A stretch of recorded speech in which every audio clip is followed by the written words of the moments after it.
As the market sits in wait over the Bitcoin ETF news, censorship and the loss of freedom is happening quietly in the background.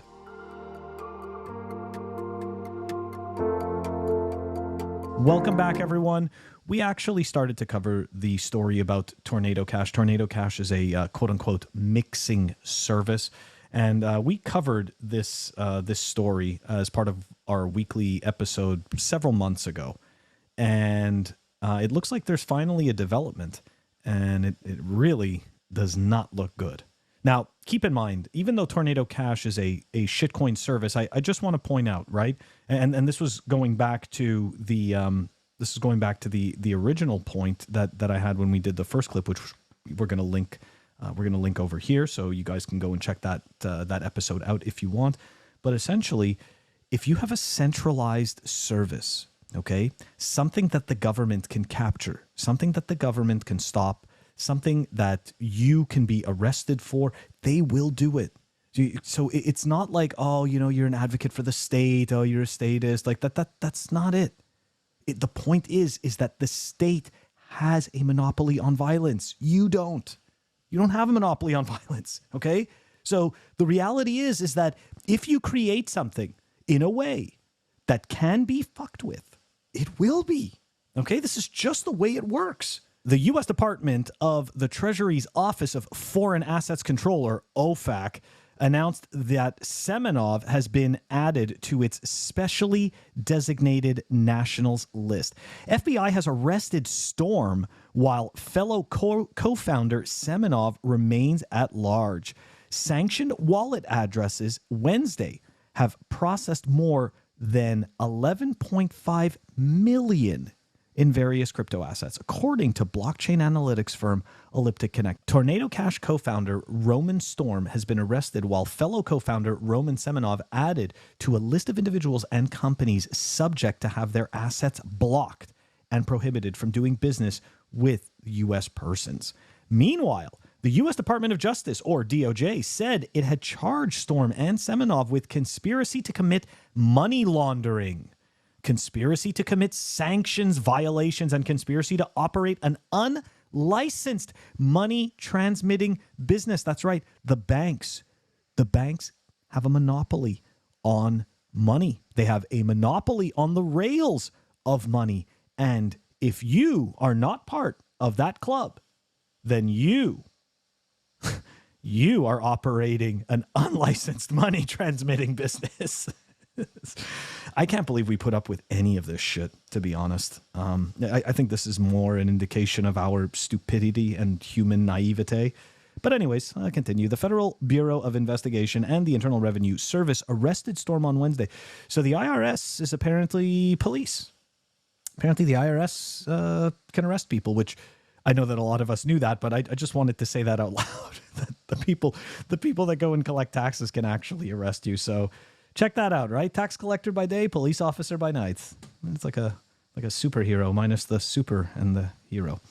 The Federal Bureau of Investigation and the Internal Revenue Service arrested Storm on Wednesday, OFAC said, while Semenov remained at large, according to the DOJ.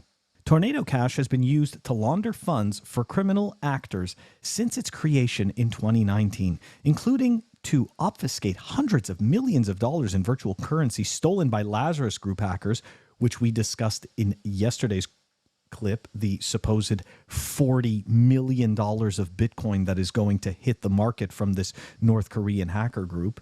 The sanctions were coordinated with the help of the DOJ, the statement also said. OFAC publishes a list of individuals and companies owned or controlled by or acting for or on behalf of targeted countries, according to the office's website. Collectively, such individuals and companies are called Specially Designated Nationals, or SDNs. That's right. If you end up on a list, if you end up on an OFAC list, you're part of the SDNs. Their assets are blocked, and U.S. persons are generally prohibited from dealing with them, the website also states. Roughly a year ago, OFAC designated Tornado Cash as well as an ecosystem of linked wallets, saying that bad actors, that's right guys, bad actors, including North Korea's Lazarus Group, had used the platform to launder more than $7 billion. I can't believe you didn't use the traditional rails that we own. How dare you? How dare you try to launder money?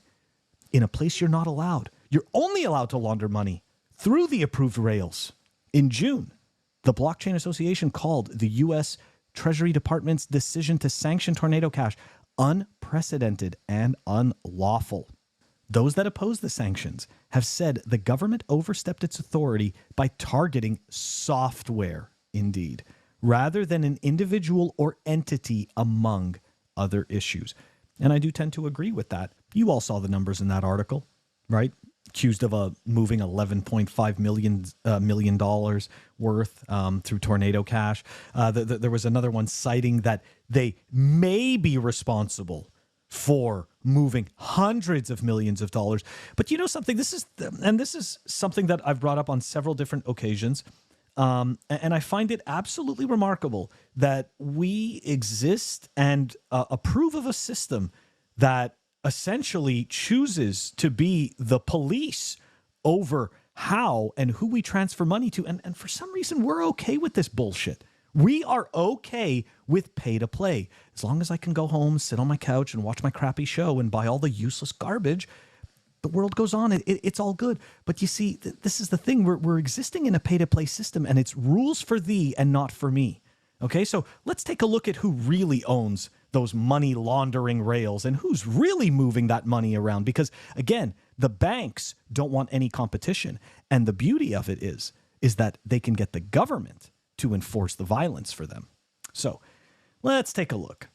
20 money laundering statistics, fact about money laundering in the U.S. So here we go. According to our extensive research, approximately $300 billion is laundered through the United States each year. Huh. Strange. Where's OFAC on that one? Where's the DOJ on that one? Hey, how come nobody's freaking out about this? Worldwide criminals laundered between 800 million and 2 trillion each year. Tornado Cash's $11.5 million is looking smaller and smaller by the second. In 2020 alone, global banks were hit with $10.4 billion in fines for money laundering violations. That's right. Not jail. Okay. Their lives were not ruined. Okay. All of their banking services were not frozen. They paid to play. That's what they got. They paid. They got a slap on the wrist. You're very bad. You got to pay the fine. That's the fucking world we're living in, okay? If you are not part of the right group, you don't pay the fine. Your life, my life, our lives get destroyed. But these people, they get a slap on the wrist, and they're at the country club next Saturday. Imagine thinking this is okay. Capital One was the largest American bank fined, ordered to pay out $390 million for failing to report countless transactions. What's going on here, guys?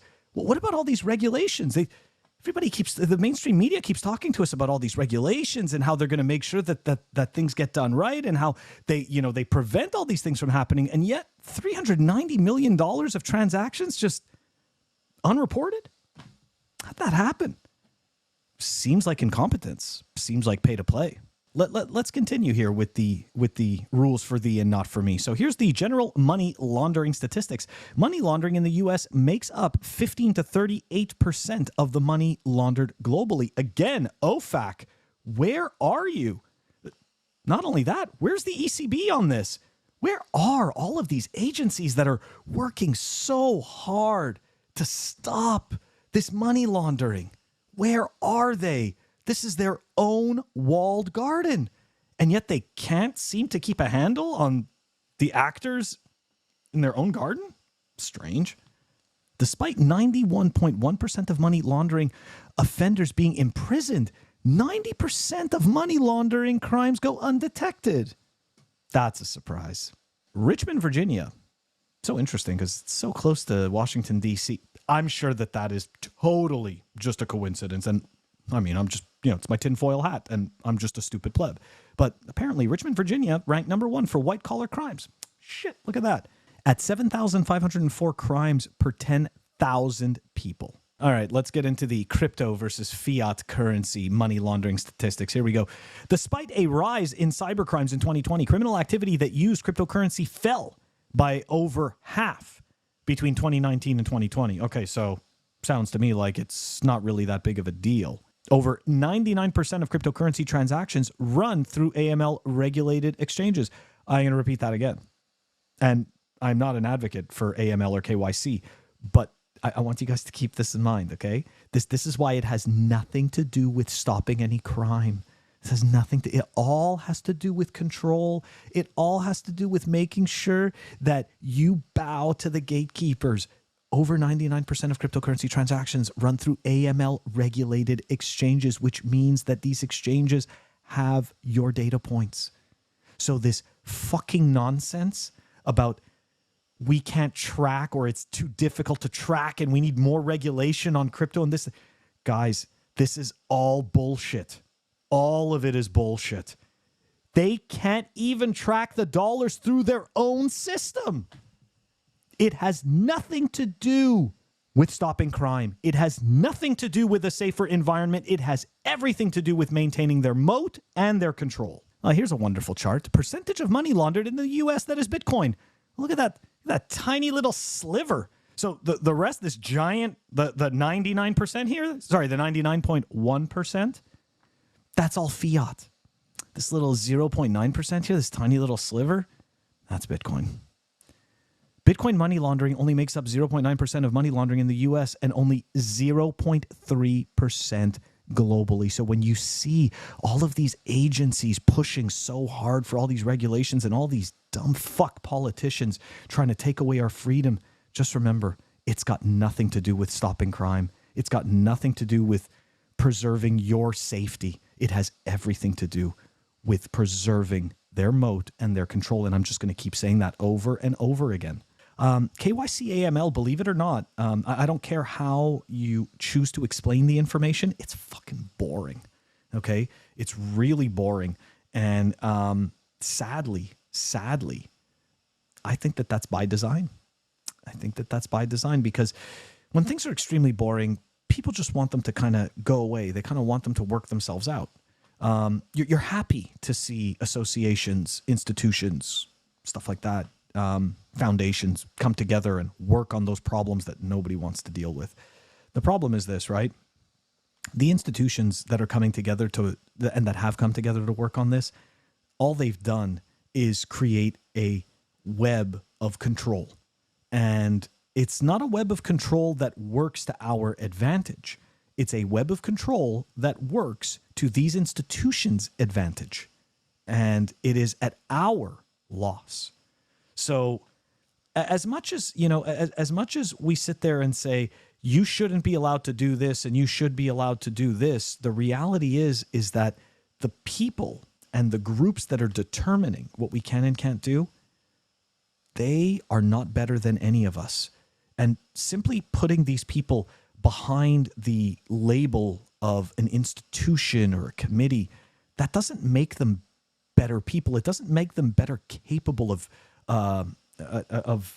determining what is correct, what is right, what's wrong, what's better for society, what isn't. All it does is consolidate power, and it consolidates control. And to the narcissistic megalomaniac, that's a match made in heaven because they get to be the kings in their own sandbox. Anyways, guys, this is all part of the Then They Fight You stage. This is why Bitcoin is so important because you know what? At the end of the day, even though Bitcoin is pseudonymous, the reality is that these institutions hate Bitcoin. They can't stand Bitcoin. What they want are more of these entities that they can capture and they can stop. That's what they're looking for. That does it for today's clip. If you enjoyed the content, please consider liking and subscribing, and I will catch you guys all tomorrow.